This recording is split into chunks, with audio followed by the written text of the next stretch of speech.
What's up, everybody, and welcome to today's DLLS Cowboys Podcast, where there's nothing better than an explosive number 2. Charles! Which is what the Cowboys are looking for. Who's that man going to be? What are the latest prospect rankings? Tell us about who's going where and what that means for Dallas around the NFL situations. And our draft expert, Fran Duffy, joins us at 12:45. Welcome into the broadcast. It starts. Meow.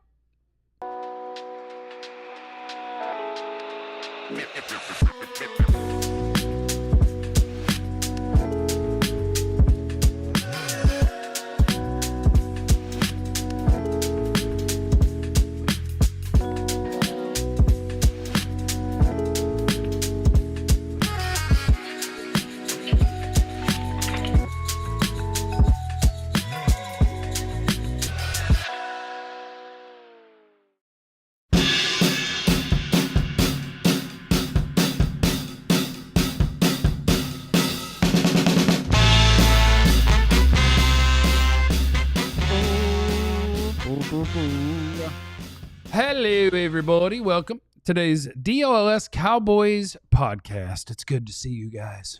Oh, it's good to see. Oh, it is good to see you guys. And we have Cowboy stuff to talk about. I'm trying to remember how the introductions go. If you're going to give a shout out, when you do the shout out, and it's after I introduce you. So my name is Jeff. And for the first time, and I don't know how many years, I'm wearing the same t-shirt on back-to-back days. Because I need to dedicate this show to Val Kilmer. May he rest in peace. Peace and peace. The greatest character in the history of cinema. Doc Holliday in the movie Tombstone. How crazy was it? We were just talking about him yesterday. Yeah, I killed him. Yeah, the shirt killed him. So yesterday I got him, and today I'm going to honor him. Yeah. By doing the best damn show I've done in at least 4 shows. And so that's what we're going to do. Rest in peace to Doc. Next to me is former Cowboys wide receiver Jesse Holly. Oh, Jesse Holly went 77 yards. It must be a reality show. You want to shout anything? Any shout outs? I got nothing. Next to him is has Clarence written anything great today? Next to Jesse is the greatest beat writer in the history of the Cowboys, Mr. Joe Hoy. Tell him something, Joe! Because I know that he's writing something. And except on days where Clarence has done something very impressive, if he's not here, Joe's the best. That's right. And that's the way we do things. But the vibes are still here. Yeah, we should honor We Pop. can honor Pop. Yeah. Club hop hop, where legends drop. Clarence Hill just can't stop. Breaking news, you gotta hop in Club hop hop. Would you guys be okay if we said that when a celebrity passes away, they enter Club Pop Pop? I'm cool with that. I'm Yeah. cool with that. Like today, Val Kilmer enters the eternal Club Pop yes, Pop. I'm cool with that. I like having Eternal though Eternal, before. Yeah, the eternal, because because Clarence is alive. yeah, Clarence is still here. Well, Yes. Yeah. he's on a plane right now. The way these planes have been It's dropping stormy weather right now. Yeah, you know. Welcome to the eternal Club Pop Pop. Iceman Yeah. and Doc Holliday Oh yeah. and Batman Yeah. and whoever the hell you were in Heat. Super chat to say I'm your Huckleberry. R.I.P. and Dallas Cowboys for life.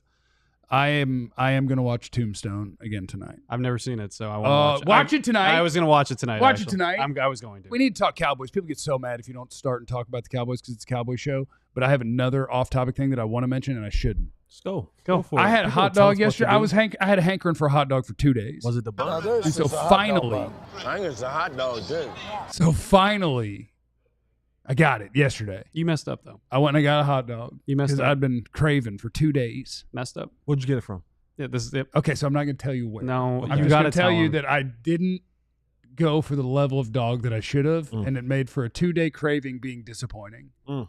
I got the chili and cheese on it, but the dog, just not good enough. What is Wasn't good. so chili and cheese is your dog topping? I love chili and cheese on a dog. That's it? If I don't have chili and cheese, I'm fine with some catsup. Mustard's disgusting. Relish is bad.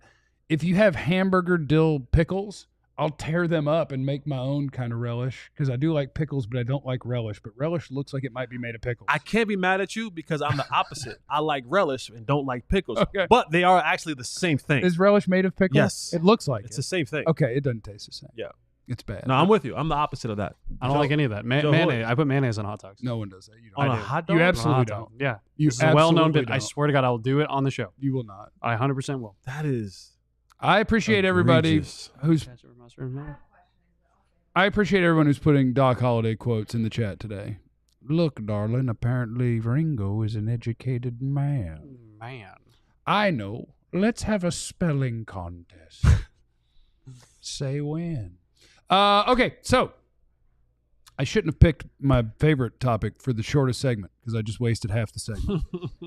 We do it every time. Yep, should have planned it better. Anyway, So you want to switch segments? haven't had a hot dog in over 10 years. That's a you problem. It's baseball season. It's time for hot dogs. Glizzy season. Yeah, I do want to change it. Yeah, change it up. I want Let's to go. change the show on the fly. cream cheese. Yes, Seattle guys dogs. need to stop No, it. it's Seattle dogs. You You guys- get caramelized onions and cream cheese. It's really good. Hit the like button for all this great Cowboys broadcast we're doing. Seattle dogs. Don't you guys be saying these things. And I do think that now I believe it's the hot dog. And now the bun does matter, but I think the dog matters more because I had a bun that was fine. The chili and cheese was fine. Underwhelmed by the dog. Not good. Instead of segment 1, we're going to do segment 2. Let's do segment 2. Okay. So I enjoy watching draft experts and their prospect rankings because I am aware and most of them will acknowledge it that they'll move things around based on what they hear from people in the league. So like I watch these guys and I put them how good I think they are at football. The end. I don't know a bunch of scouts or GMs or front office guys' phone numbers. Although Jerry said only 3 people have his cell phone number, I have his number. So it's 4. I never used it. I don't plan to, but I got it. Oh, you used to be a producer. I used to be a producer, and one time his lady, who I believe is also no longer with us, Yes. thoughts and Miss, prayers for Maryland. Yeah, Maryland. Yep. I think it was one time that she was just like, well, he's not actually in his office today. Call this number. Yeah. And I think it was his cell. Okay. I think I got it.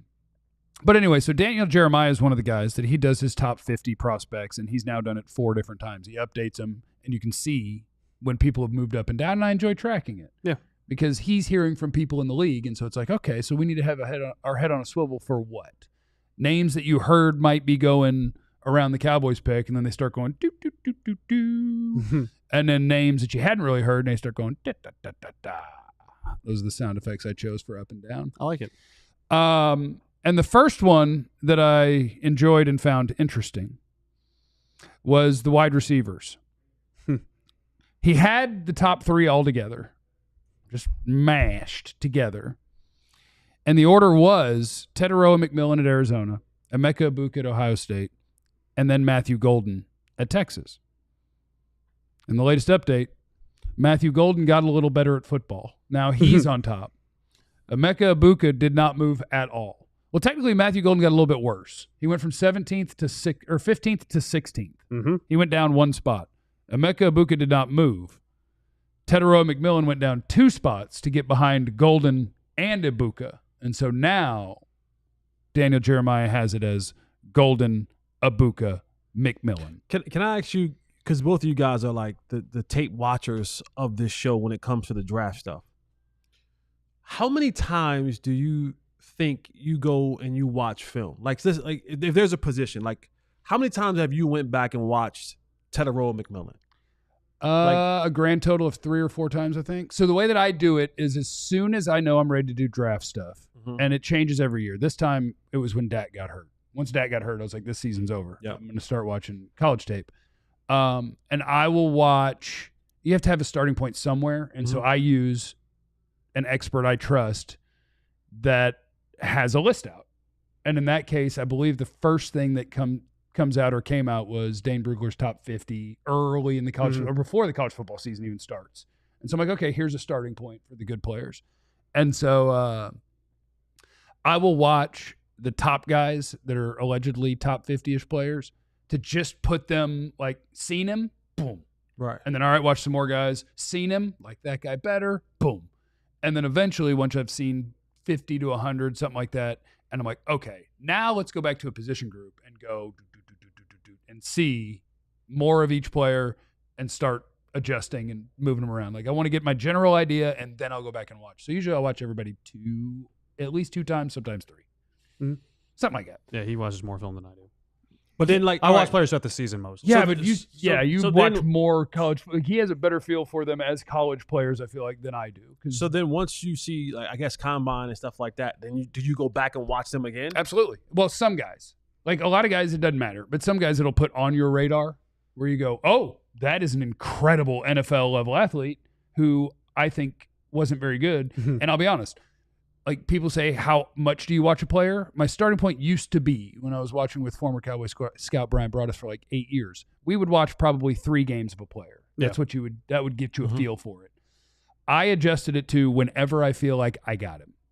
Yeah. And sometimes I feel like I got a guy after 50 plays. And sometimes I'm sitting there like, and I will watch 3 games. So I watch until I feel like I got him. Mm-hmm. That's kind of my deal. Okay. And so like with Daniel Jeremiah's rankings, it's kind of reflective of, I think, the entire 2025 draft, which is the weirdest draft I've ever looked at, studied, tried to preview or guess what's going to happen. No idea. Like I think Tetairoa McMillan will be the first wide receiver off the board. I think that. I watch people's rankings and mock drafts evolve as we get closer, and instead of going maybe before the Cowboys, he starts going more to the Cowboys. And if not, sometimes into the 20s. And it is hard to get a handle on what in the world is going to happen in this. And I love it. You love the chaos. Oh, yeah. Yes. That's the best draft experience is when you have no idea what's going to happen. Yes. The worst is knowing what they're going to do. Yeah. And we've had that with the Cowboys. We've had it before where we're doing the draft show or when we were doing that on Cowboys.com during the draft and on The Fan.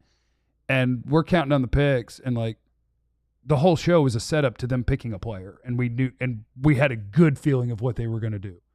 Drafts in general have been a lot like that, actually. They've been kind of chalky recently. We haven't had a lot of curveballs, a lot of surprises, a lot of like, oh my God, they traded up last second to get there, because we've been hearing a lot about things. And I think actually information has been more accessible. I think GMs and stuff like that have actually been a little bit more open in saying what they want, which is kind of a good segue for our next segment. But I think this year could be the first chaotic draft we've seen in a while. A first, like, oh my God, they did what? They took Darius Hayward-Bay 7th overall. Like, feel like we haven't had those moments in a while. Dude, I'd love a good Al Davis pick somewhere. Oh yeah. Just who's the fastest guy that is not really a first round player that it's like, take him. I know Isaiah Bond said he was going to run a 4.1 and didn't, but I like that confidence. That works 6th overall. Let's go.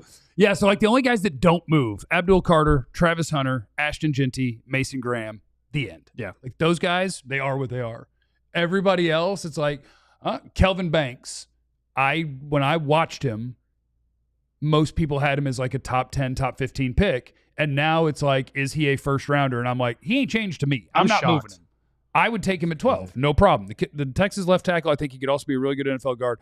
I ain't moving him. But I do want to know what people are hearing from the league. And it sure sounds like, I think Daniel Jeremiah has him all the way down to like 31. And every update he's dropped, which means the league don't think about him the way that I think about him.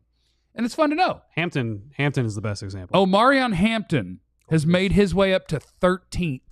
Sounds The about 13th prospect in the draft, which means when I first watched him, I liked him more than everyone else. I was like, I'd love him at 44. He's my second favorite running back in this class. And now everybody's got him as like a top 15, top 20 player. And now I hate him. Is there a little bit of running back bias in there? Because you've publicly said that you don't really appreciate the running back. So is part of your dislike for him moving up so high because you don't value the running back personally? I think so. Okay, that's honest. I mean, I was going to deny it. No, I think so. Like, I think I have him as I did our Dallas 100, which you can get on ALLDLLS.com. And I think I had him at like 30. Yeah. And I'm comfortable with that. Like, if you're talking about a running back in the top half of the first round, what I'm looking for there is special. Genty's special. Hampton's Very good. really good player. Yeah. So is Travion Henderson. So is Caleb Johnson. Like, there's really good players we talk about in the second round. Don't do it at 12, please. That's all. Coming up next, the Cowboys are hunting for a really explosive number 2. What does that mean, and who is that man? We'll do it next on the DLLS Cowboys podcast. Save a horse, ride a cowboy. Hey. Oh, The American Rodeo is coming to DFW. The richest weekend and rodeo returns for one weekend at Globe Life Field. Don't miss the world's top rodeo athletes competing against the bright young stars in the sports for over $3 million in prize money. World champions like Haley Kinsler.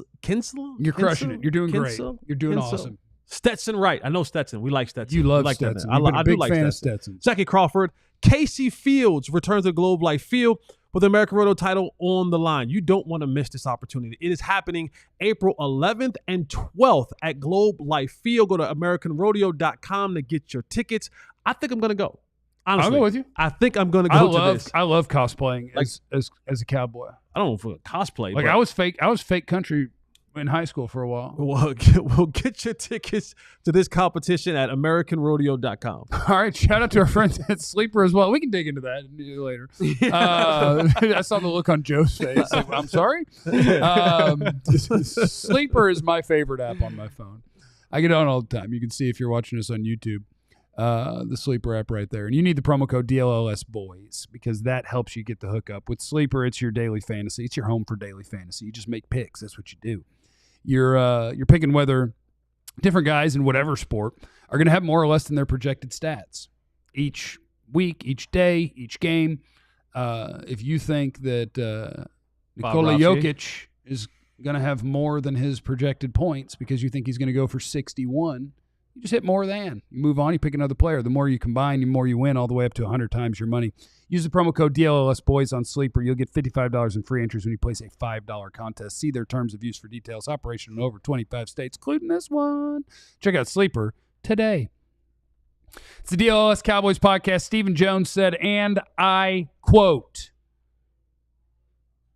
"We're still open to looking at a really explosive number 2 that can upgrade us. And if you know anything about the world, an explosive number 2 will absolutely upgrade you. Yeah. Make you feel better. Way better. Changes everything. It does. When you lighter, have feel lighter. a really good second receiver to go with your top receiver. Yeah. You guys talking about something else? Yeah, no, I'm with you. Yeah. I had Taco Bell on the mind. Oh, okay. Yeah, Stephen Jones, we're still open to looking at a really explosive number 2 that can upgrade us.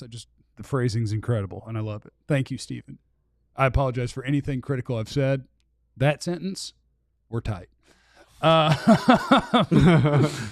And so just hearing that from Steven, and I think Shadi might have talked about it a little bit too. Like, and they're always going to, no matter what position group you talk about, they're going to praise the guys that they have in house. Like, yeah, we're really excited for the strides that Mingo or Tolbert or whoever is going to take. Listen to my boy Dennis Jorge though. What? Jorge. Dennis Jorge. I'm gonna say Jorge. Eat that hot dog and cream cheese, and you'll get exposed to number 2 for sure. How is eating a hot dog with cream cheese going to get you a better football player or increase the odds of you getting a good football player? Yeah, I don't understand. I don't understand. Can I pet that dog? Can I pet that dog? Katya, go ahead and hit us with the hot dog or the bun thing again. Could you do that for us? Just Now this is a hot dog bun. I think it's a hot dog too. yeah, and that's the ultimate question is which one is it? Question. I just love the starting of a conversation with someone. Now this is a hot dog bun. And so that sentence made me happy because I feel like that's probably my biggest priority for the Cowboys. It's hard because they have many priorities they probably need to be worried about. But CeeDee and a bunch of maybes is not the most fun offense in the NFL. And the idea that the word explosive is in there, I just wanted to get your guys' thoughts. Is that intentional? Does it mean that when we talk about them, we should be leaning towards the I run fast or I make big plays, break tackles, et cetera, explosive number 2? I think we have to offer a caveat because I think Stephen Jones will often say things in terms of draft plans or free agent plans that don't come to fruition. I think you say, or he was literally talking about restroom stuff. Well, I wouldn't go that far. Yeah. But I think even last year, they talked about, hey, we got to make defensive line a priority. And in the end of training camp, we were talking about adding Linval Joseph and Jordan Phillips and a couple other guys to be on that defensive line. So I like the idea, and I think that there is hope, knowing what they have currently, that they could have to go get an explosive number 2 wide receiver next to CeeDee Lamb. I also think that there is truly one avenue to do it, and that's at the 12th overall pick. And if they don't do it, then we'll know. Like if day one goes and Ashton Jinty's there, great. Then you're not getting an explosive number 2 outside of a trade for someone. And aside from the Stephon Gilmore and Brandon Cooks trades, I don't know how proactive they've been in that market recently. Tyreek Hill, baby. I saw him on Twitter a day That or would two be ago. explosive. He's just tweeting this over and over again. Peace. Everybody's like, I can see Tyreek Hill getting traded. Peace. Didn't he say he wanted to be traded, and he walked being traded back? Now he's back to being he's traded back there again? I'm not sure which part he's on now, but maybe. He's like that one college basketball player that started at Ohio State, transferred to South Carolina, then transferred back to Ohio State, and now is transferring back to South Carolina. But well, I'm not disagreeing with what you're saying. I'm going to give the other view from the Stephen Jones conversation. Is at the end of the day, hey, count Fran Duffy's at the end of the days at 12:45 today, and tweet him just a number when he's done. Just tweet Fran only a number. Don't say what the number's in reference to. Just do a number because he's got the Stephen thing. You're going to give my guy a complex. He's an at the end of the day guy. He'll be on at 12:45. So at the end of the day at 12:45. Yeah. There is a talking problem that comes from the Cowboys organization. Steven and Jerry, they love to talk. Yeah, they do. And at times, they give up information True. through their talking too much. And so I think this is one of those, especially when you pair it with Shadi talking about we want to go from the outside in. Yep. That sounds like that meeting of the mind conversation of this is something that they talk about in the organization when it comes around draft time. And when he says things like, because to say things like explosive, like those are key and words that hint to something Descriptors, descriptors, very, very, very, very definitive about what they're talking about.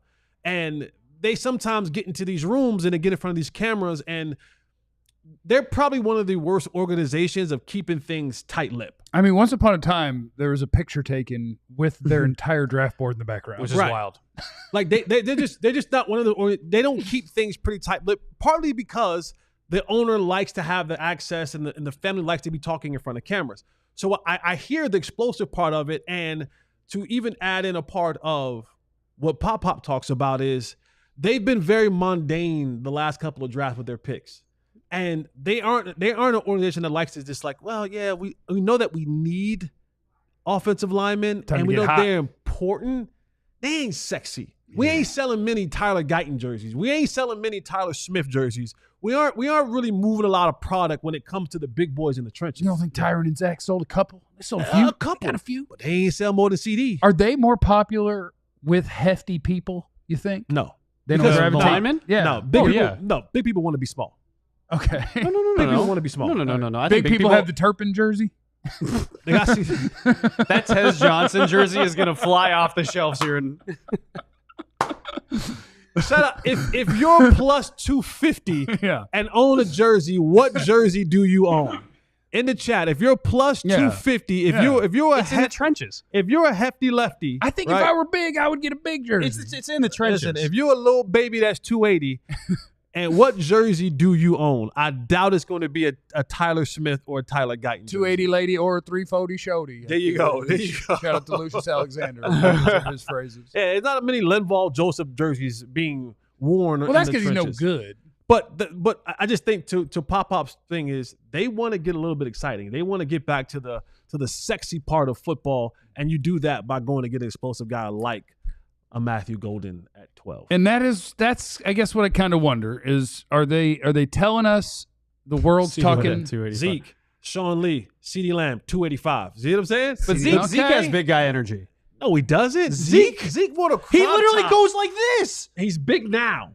Okay, I was going to say, bigger now. I was He's like, bigger. which Zeke? He's bigger now. He ain't crop topping today. No, probably not. Probably 3XT. But he's bumping time. Yo, Deuce Vaughn is wild. A Deuce Vaughn jersey is crazy. Yeah. Mozzie Smith. Yeah, if I was thick, I'd have a Mozzie jersey. Well, when he was drafted, I would probably got Okay. that. And then I'd not kept it. Otis, you do not have a Turpin jersey. Yes, and you're not yeah, he over does. 250. Otis, send us a photo. If you got Send a us a Turpin photo. Otis got it. You can kind of see his face. He looked kind of Hey, thin-faced. Darren Woodson. Taco Charlton. Whoa. Okay. No, that was gifted to you. That was gifted. I got a bootleg Romo jersey somewhere. I might have donated it. My parents got me one of the fake ones for Christmas. Mm-hmm. Because I think in their mind, like, they don't really do They don't care. football. So it was like, oh, okay. So, like, that's a jersey. Yeah. And I got it. I'm like, I can't wear that in public. No, you can tell. People know. You know. It ain't the real deal. I got a $26 Romo jersey. Anyway. And so, yeah, I just wonder if that means that we should be shifting our eyes. Because if you're talking about, and I agree with Joe. I think it's a great point, and the people need to know that I don't feel good about a wide receiver picked at 44 or 76. I don't feel confident that that guy shows up and they go, yep, better than Tolbert, better than fill in the blank in that room. I think it's possible.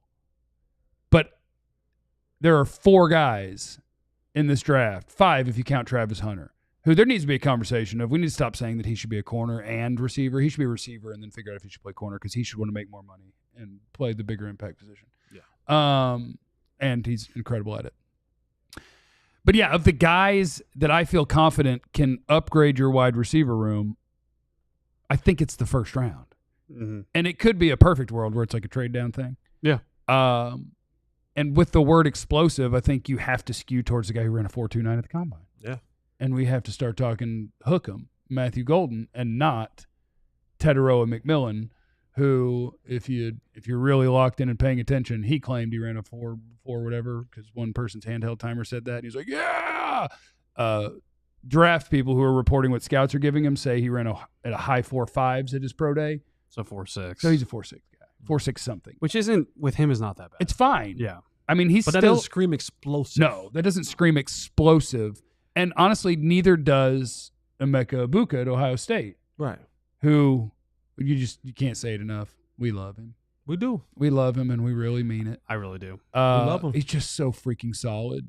I love how many people are catching on and noting that it doesn't seem all that important, I think, when you talk about, like, when people talk about a running back and pass protection, I kind of go, I mostly don't care.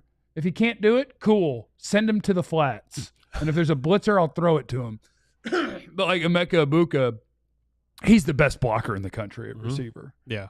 And it's relevant. It's sick. It's not going to move you from a 3rd rounder to a 1st rounder to block, but he does it. Slant God, drag God, block God. Just really good player. You but want doesn't explosive- scream explosive. You want explosive runs in the running game. He'll block for it. You need receivers blocking downfield. He'll spring you. One note on T-Mac. Higher average yards per catch career numbers than Matthew Golden. Matthew Golden is a challenge now that the nerds are coming for him on the internet the last couple of days, because Matthew Golden, if you are a believer in the numbers, like, translating from college to the NFL, like yards per route run and whatever receiver metrics you like, the metrics don't like Matthew Golden. He's essentially a last 4 games of the season player, where it's like, oh, that's where all his numbers came from. That's so difficult to judge, though. Yeah. Isn't it? Because, one, you have to go into, all right, what is the quarterback doing, right? And then what offense are they actually in? What offense do they have him run? They may not be the routes they have him run. Right. What offense will he get into when he gets to the league? What Yeah. quarterback will he have when he gets into the league? Like, that's such a weird, I shouldn't say weird. That's a difficult thing to truly judge about trying to translate these numbers, because so many other factors come into play for a guy like that. You know what I mean? And that's I do. I think that's the fun part of data, numbers, analytics, trying to predict, is that you do try to find, are there any sort of numbers out here that become fairly predictive? And if so, I want to know them. But everything requires context. Yeah. And shout out to the guy who said he's a $170 and he has a Tyron and a Martin jersey. Jesse might be right. This may be an opposite game. Telling you. Big folks, little jerseys. Little folks, big jerseys. Look, you always see it. The little short people got the big monster trucks. The fat wide people, they want to be in the coop. You has a great They point. do not want to be in the Yeah, they do. What? They want to be low the riding. Cor- they wanna They be want in to the be low riding. Corvette, They want a the Mazda drop top. Miata. Yeah, they want the Maserati 300. You want to feel where the grass is greener. Yesterday, I was putting my eyes on a Chevy Volt. Oh, okay. I was thinking about going because I could sell my car is paid off, Okay. and I could sell it for way more than the Volt would cost. Oh, So I'd get out of there with cash in hand and great gas mileage. Yeah. You know what I'm saying? That's why I stick to the old trusty dusty, baby. Yeah. I stick to the old trusty dusty, baby. I get 43 MPGs, baby. I don't mess around, man. I don't mess around. I don't mess around. I don't mess around. Yeah, I do. We could Mess actually around. talk about these receivers a little bit more later if Let's we do want to, because I do think actually let's just continue on, and then we also have some around the NFL situations to talk about, including the tush push. And our NFL draft expert, Fran Duffy, is going to join us. All of these things are coming up on the DLLS Cowboys Podcast. Sports time is here, and if you are going to find yourself at a particular... You said Yes. sports time? Sports time. Sports time? Sports time is here. All right. Sports time is here. All right. It is, right? Baseball has started. Yes. We're at the tail end of those tournaments, the basketball tournaments that happened in March. Evaldi did he had a Maddox yesterday. Complete that? game, less than 100 I had pitches. never heard that term before. What? Yes, and I I never heard like it either. baseball. I never heard that term. Too young. Well, here's what you have to do. If you want to be in attendance to the next Maddox type game, you want to go to Game Time, download the app, put it right next to your banking app. You're going to save $20 with this promo code DLLS, and you too can be at these games. And maybe sports are not your thing. You want to be outdoors. You might have allergies. Comedy shows, operas, whatever it is, you can find good tickets at Game Time. Don't mess around, not those other ticket places. Come and see Game Time. They will get you right. What time is it? Game time. Oh. You know what time it is now? It's time for you to put some new flows in the house. Mm-hmm. Maybe you're a business owner trying to get some floors somewhere. I'm going to tell you why you need to go to Empire Today. Empire Today has flooring experts that are the best in the business. You don't want to go wandering aisles in a big box store or something like that when you're looking for floors. And I can tell you why.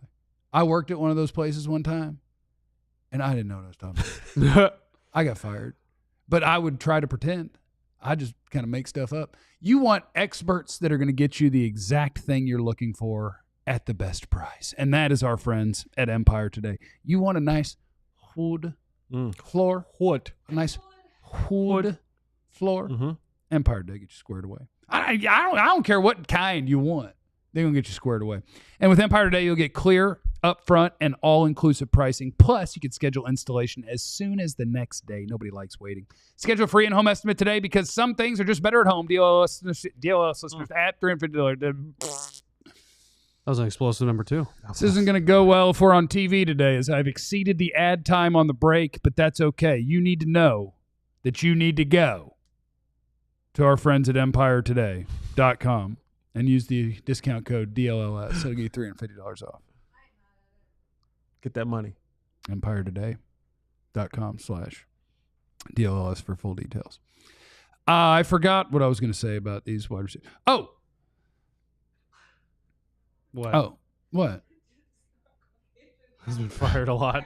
I haven't fired a lot. I've been fired from Sonic, Whoa. You were stealing Lowe's, from something. Which one you stealing Kroger, from? You stealing from one? of them? Target. You was definitely stealing. Which one? Which You're one fired from got stealing? Target? Which one you got caught stealing from? I did get caught stealing at Target, I knew it was one of them. but that was only goldfish during our break. I was working overnight unloading the trucks, and then we get a little break. And I go to the little front cafe, and I like bring a sandwich, but I didn't have nothing to go with it. So I'd take the little tiny bag of goldfish, just whoosh, and they told me, "Hey, you need to stop snagging the goldfish." But that's not why I got fired. I stole from Sonic. But I mean, stole from, like, if people ordered something that had toast, I'd drop an extra piece of toast in there for me. If people ordered mott sticks, drop an extra one in there. People like, yeah. Anyway, Wide receivers. fit. Do you care about fit? Like, it's. For I go receivers? back and forth because it's like if I'm picking at number 12 overall, I would disregard whatever you're thinking about. Does this guy with this guy? Pick the best one. Tell the offensive coordinator to figure out the plays that we're going to call. Like, give me the best player, and we'll figure it out. But I do think that if you're talking about fit with the Cowboys, I've kind of gone back and forth on what you would want with CeeDee Lamb always on the roster. Like, I think there is a case to be made that Tetairoa McMillan fits because CeeDee gets to keep moving around and line up in the slot a bunch, and you got a big guy that can stay on the outside. I think in some ways Luther Burden fits, where here's a guy that we can use in the screen game and things that you picture KaVontae Turpin doing. Well, here's a guy who's like a receiver that can do those things and brings a little bit more to the table in terms of the DBs can be like, damn it, I got to tackle that guy again. That hurts. Yeah. But I think the guy who might fit the best also fits with Stephen Jones using the word explosive, and it's Matthew Golden. Because I think now you are talking about a guy who can play outside, but is more of a separator and potentially down the field sort of player.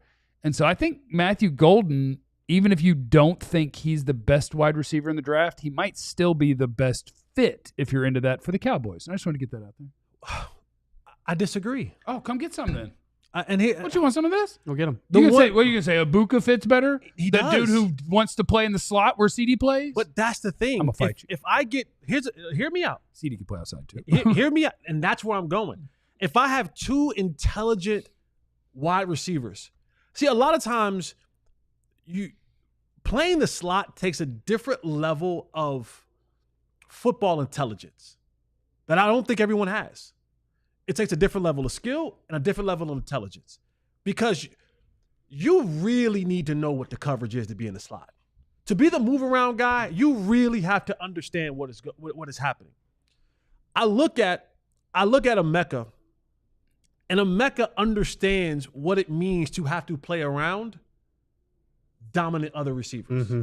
So this is a guy who almost prides himself on, what do I have to do? Block? No problem. Play outside this play? No problem.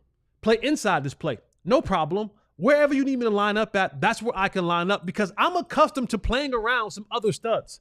I know the feel of it. And then I think the most important part is not what the Joneses think. It's not what Shotty thinks. It's who fits well with the quarterback who actually has to deliver the ball. Because if I have a guy who's streaking down the field all the time and my quarterback just isn't that comfortable with throwing those type of passes at a high clip and at a successful clip, then what I've got now is I have an unuseful commodity. If I have a quarterback that says, I feel better in the intermediate range, 10, 12, 15, 18 yards. If that's what I feel best at, that's what I'm in my comfort zone is, then I need guys who are able to work well in those spaces. Because my quarterback is now saying, oh, I got two guys out there that I know are going to be where they're supposed to be, when they're supposed to be. The explosive comes, and I get the explosive, I get that part.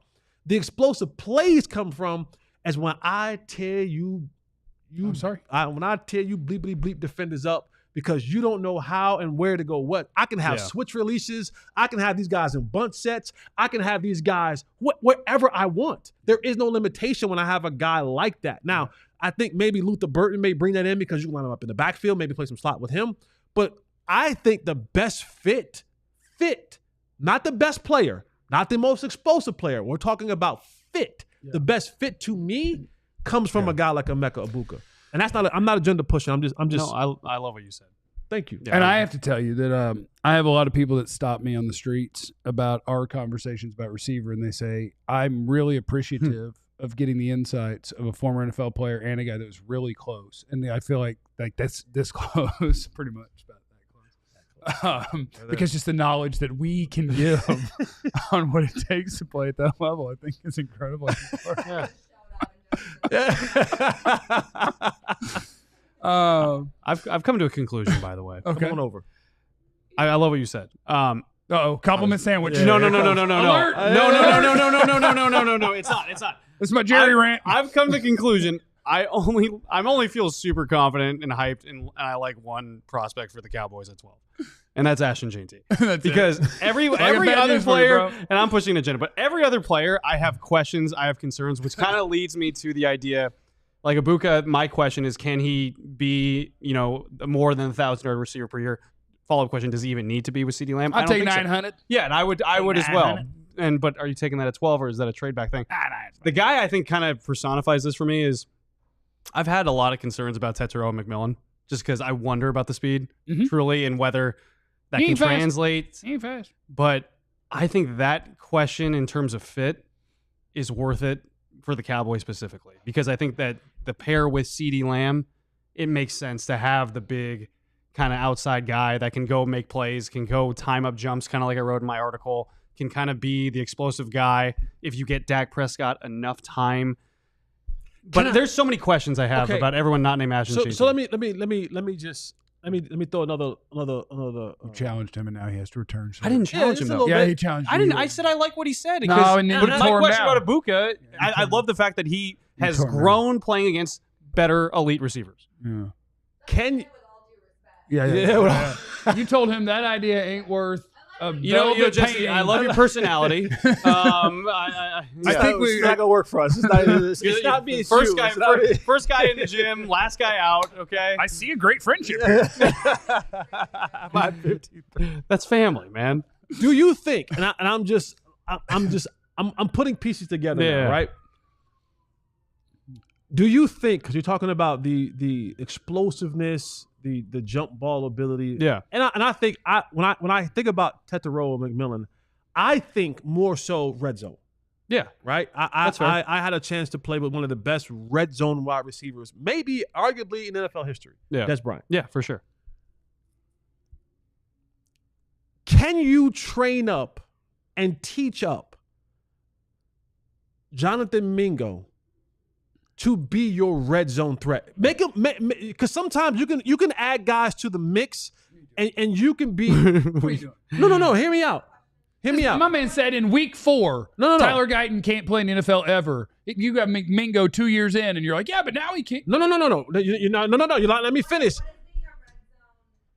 I'm talking about a guy that comes in when you're in the red zone, and he is specifically designed for jump balls, back of the end zone throws, corner route throws. We're not saying he's going to be an every down wide receiver. We're saying he's going to be a specialist. Tyler Warren. He's going to be an absolute specialist for what we do, especially when we get in the red zone. And again, like I told you before, I played with Des Bryant. Yeah. Everyone knew when we got in the red zone, if we got 4 plays, one of these is going to 88 up top. Yep. Don't know which one. One of the, and you couldn't stop it. Yeah.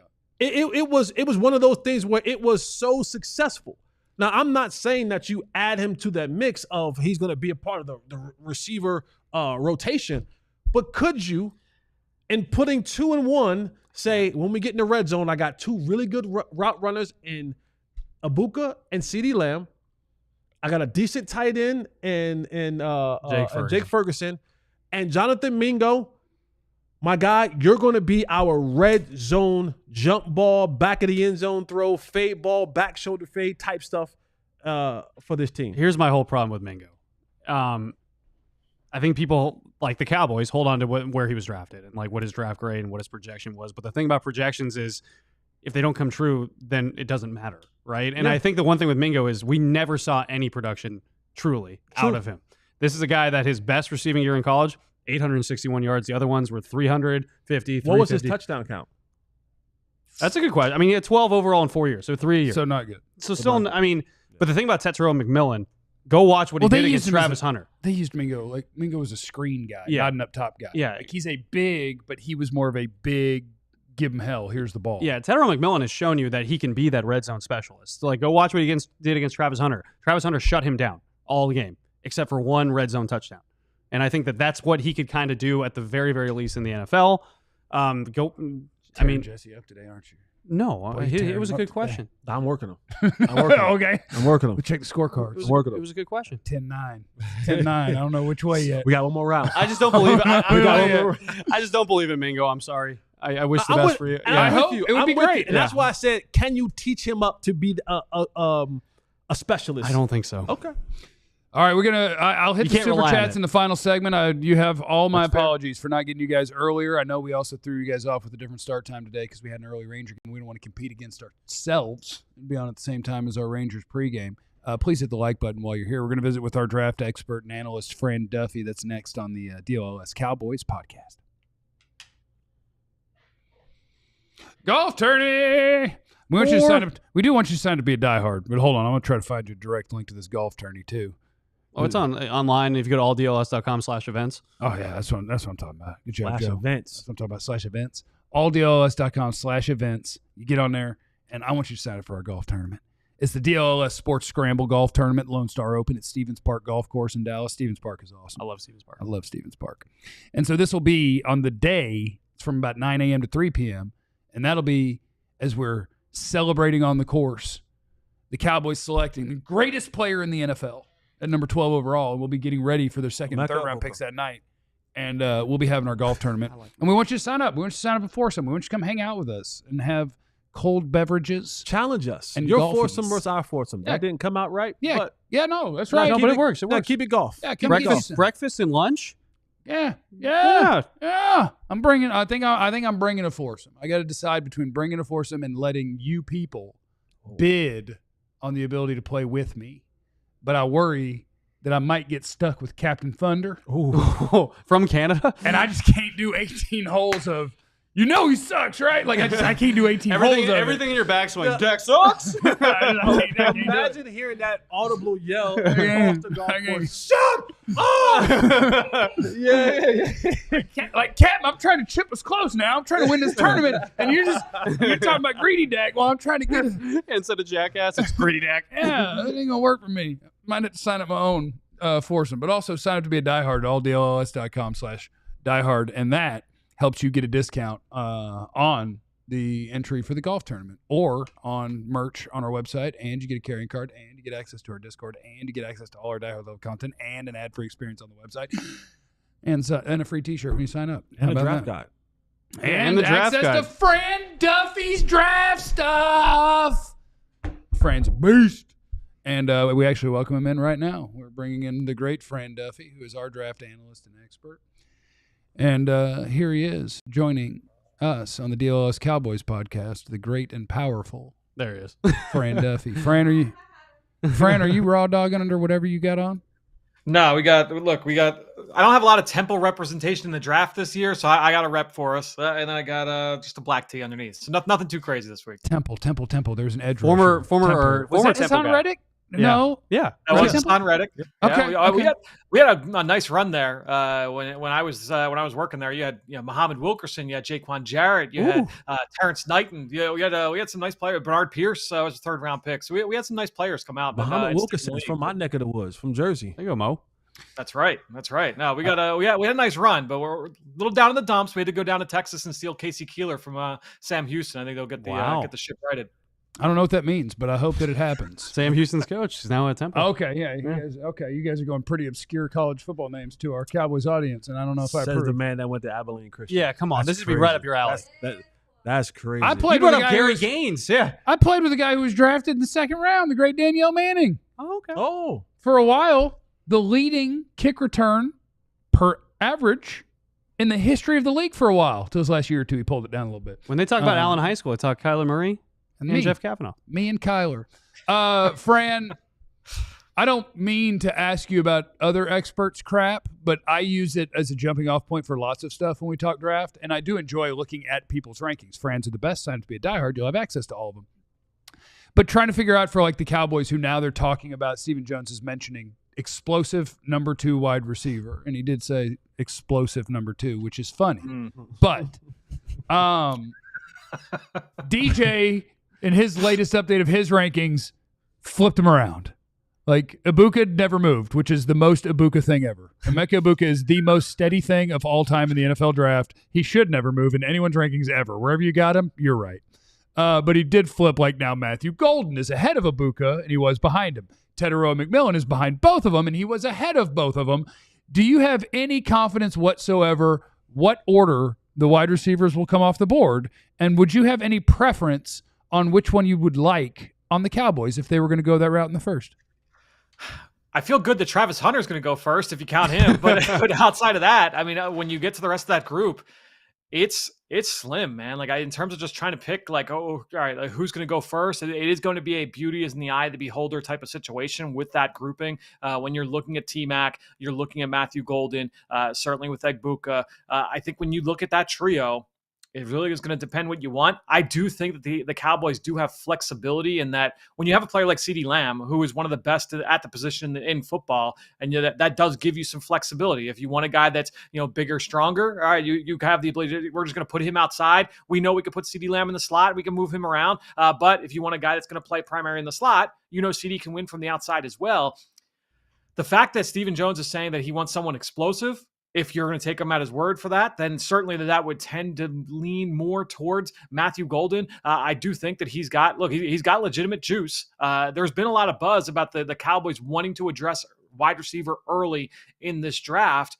Are they going to shoehorn it? Are they going to force the issue? Or is another player going to step in? I would say that the Cowboys, in relative to the rest of the league, and you're following all 32 teams, they've generally been pretty predictable, right, guys? I mean, they've been it's pretty a team where you could say, all right, they're going to address one of these two positions in the first round, and whichever one they don't do in the first round, you can guarantee they're going to do it by the end of round 3. They'll need draft on you. Yeah, they're known to do that, and so I do kind of take them for at their word here that it's going to be a wide receiver early on. Fran, my wife went to Texas A&M, and this morning I told her I'm going to write about a very interesting prospect from Texas A&M. Better be interesting. And she goes, let me guess, someone who was really, really talented that didn't do a lot for us. Yeah. And I said, oh my God, this is the most proud of you I've ever been. Shamar Stewart. This is a guy that is so interesting to me. Yep. Can you just tell me a little bit more? He's doing a 30 visit with the Cowboys. Can you just tell me a little bit more about what you're thinking right now about this guy?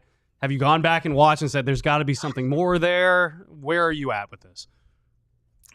I mean, how much time we got? Because right now, I mean, I talked about him on the Eagles show last week, on our draft show. And to me, when you're looking at Shamar Stewart, it is the ultimate discussion of like traits versus production, player versus prospect. He's long, he's explosive. He's extremely stiff laterally. I think that shows up on film, and I think that's one of the reasons why you could point to his lack of production is the fact that he just misses a lot of those opportunities. He had an extremely high missed tackle rate over the course of his career. That did not shock me after watching the film because, again, there were a lot of production left in opposing backfields. The big thing is that it's not just sack production. It'd be one thing if his pressure rate was high. No, like his pass rush win rate really low. His pressure rate is really low. It's not just pass game because it's also run game. Like I know that he graded out well from a run defense standpoint, according to PFF. But if you're just looking purely at production, right? There's a stat that PFF has, and this is universal to the NFL as well, called a run stop, where basically is an unsuccessful play for the offense if you make the tackle in the run game. If it's 3rd and 2, you make the stop for 1 yard. That's a run stop, right? His run stop rate. So like how many run per run defense snaps, one of the lowest of all edge rushers drafted in the last decade, right? Like, so it's not sacks, it's everything. He's just unable to finish consistently over 3 years with a guy with his physical tools. That's a tough pill to swallow, man. It's a very, very tough eval. Fran, when we started this kind of process down the draft road, Omarion Hampton was a guy that most people talked about being a 2nd-round pick, right? He was the 2nd running back, but 2nd-round pick. As of late, he has marched up the draft board significantly. So some people have him in the top 15, and some people even have him top 12 and going to the Cowboys at 12. What was it, or what have people seen in Omarion in his game, whether it be the combine or they go back and watch the film again, that has marched him up the draft board so much? Yeah, I think that, part of that stuff is like the media catching up to how people in the league generally feel. I do still, Jesse, have doubts about whether or not he goes quite that high. I do think he's a 1st-round pick. I think that Omarion Hampton's going to go in the 1st round. I would be surprised at this point if he didn't. But I think the big thing is just the fact that you know what you're getting with Omarion Hampton. He is a no-nonsense runner. He is a silent assassin, high character off the field. Like you feel really good about projecting him to the league. He can be that workhorse back. Do you probably want someone that's got like some electric juice like in the backfield alongside him? You probably do, but I think that he's got the ability to impact the pass game well enough that he's going to be a 3-down presence. He's going to be your starting running back, and you feel good about that moving forward. Now, Is that worthy of the number 10 pick, of the number 12 pick? Again, I think you're probably wanting something a little bit more there. When you start getting into the 20s, I think that it becomes a little bit more palatable, where you can compare him to the rest of the players that are available in that range of the draft and say, yeah, we're probably getting our ROI here. But yeah, I think that a lot of that, though, in terms of like the late rising thing, is more just everyone else here in the media on the outside. We're just catching up to how people in the league have been talking about him over the last few months. Fran, you're a beast. We appreciate you. We'll talk to you next week. Sounds good, boys. See ya. There goes Fran Duffy. Make sure you're signed up to be a diehard. You get access to all of his scouting reports, draft rankings. All of those things are a great thing to have for you on draft night. All DLLS/diehard. I know at the end of the day. But he hit you with other Joneses. I heard a relative two in there. There was a Jerry one in there, a little relative two. Maybe he was listening to our show and kind of prepared himself. That's possible. I don't want to know if I have crutch phrases because I will think about it. I used to say at the end of the day a lot, and actually, okay, we stopped you. My dad told me cut it out. Okay, yeah. So hit me with mine. Mine are probably just or something stupid. That's fine. Let's hit your super chats before we get out of here. Make sure you're hitting the like button while you're here watching the show. We sure would appreciate it. The Lunatic, 2 picks in the top 11 that lands a surprise at 12? Question mark. The first name that comes to mind is Jackson Dart. What if you could get 3 quarterbacks in the top 12? In the top 11. If you could get 3 quarterbacks off the board, that helps the Cowboys. I've seen Jahdae Barron going earlier than people expect too. And that's okay, but I don't necessarily want that because I'd like him as an option. Yeah, for sure. I'm trying to think of who could I get. Like, I mean, if someone says Walter Nolan is just, I swear I can get the most of him. Yeah. I could see. Yeah. Knight outside in is not Marty Ball 2.0. Nope. Well, sometimes the son is not the father. Chris B, give me Field Yates mock, and I'll be thrilled. That was Tetairoa McMillan in the first and Travion Henderson, the Ohio State running back, in the second, and I would absolutely take that as my first 2 rounds. The Lunatic, offensive tackle Will Campbell at 12. Pros, cons at the end of the day, Duffy. Did I say it on the show? Or was that maybe a tweet I fired off? Will Campbell's the guy that I've never seen mocked to the Cowboys that I think would be a really good pick. Yeah. I think Will Campbell is going to start at left tackle as a rookie and is one of the guys that if he came to camp and you were like, yeah, he's going to start at left tackle for us, but then Tyler Guyton showed up and you're like, oh, holy crap, he's taking some strides. That's great. Well, then Brock Hoffman, welcome to being a backup again because Will Campbell's my right guard now, and he could absolutely do that job too. I think he's the sneaky good pick. I just wonder about his arms. Just wonder about him. I know one of you. I wonder about his arms. You need to leave his arms alone at the end of the day. Aaron's in the super chat. Wah, wah. After Coach Shoddy's interview talking about outside in, makes me think we'll go wide receiver corner with the first 2 picks. Tet's my number 1. Who would we hope for 2nd round corner and best 3rd round running back? Looky for you. I usually have my draft board pulled up. 2nd round corners according to Jeff. Trey Amos out of Ole Miss. Mm-hmm. Benjamin Morrison out of Notre Dame. Mm-hmm. How do you say Wanye Thomas's brother's first name? Azaria? Yep. Azaria Thomas. That's Wanye's brother. Make it a family affair at Florida State. And I believe it's the H is silent. Savon Ravel? It's Savon. Yeah. Savon Ravel. Yeah, it's very French. Out of East Carolina. And I don't like Maxwell Harrison at Kentucky as much as everybody else does, but I think he's 2nd round-ish. Do you like Noel Williams? I do. 3rd round. I like Noel Williams. My 3rd rounders, Quincy Riley at Louisville, Noel Williams at Cal, and maybe Upton Stout out of Western Kentucky. It's my tiny man round. I like it. You got to have a tiny man round. Let's see. Boop, boop, boop, boo. Where was I? The Lunatic. You lost. +3 for Duffy on at the end of the days. Michael Williams or Mike Green at 12. DN sneaky need. That funny is not the right word. I was going to say, you know what's funny about that? The number of times I have flipped those 2, who I would pick first out of those 2 is very high. And the last time that I flipped it was yesterday. Wow. So Michael Williams is at Georgia. He's like a 200, I don't remember his combine numbers, 265, give or take. He's a full-size, big defensive end, long-armed, strong like bull, and does have above-average athleticism for the position. So, he's another one of the guys, not like Shamar Stewart in terms of no production, but some people will be like, where is all of the sacks? Where's all the things that you're telling me I'm going to get from him? And I would go to the Jesse thing when I was talking about receiver metrics. What did they ask him to do? They asked him to play inside tackles a lot and wrestle a lot. It wasn't necessarily tee off and go get it, and he was playing on an iffy ankle throughout the year. I think Michael Williams at 12 I would be good with. I think. And then Mike Green, it's just that he played at Marshall. And I haven't seen him against good competition ever, but I think that he might be worthy of 12, maybe. And that's how I feel about so many players at 12. Did I get all of them? Is that all the super chats? Yep. Hell yeah. What's up? If Campbell's arms become an issue, put him at guard. Yeah, that's what Facts. I'm saying. Yeah, 100%. Look, I got a spot for him. Just a matter of which one. I got a spot for you, my guy. Just a matter of which one. Hit that like button before you get out of here, or else, which of course is not a threat. And remember that you have no idea what anybody's going through. So be cool to everybody, and we'll see you tomorrow. We love you. Be easy. Eliminate the contingencies. We all silly like the mayor.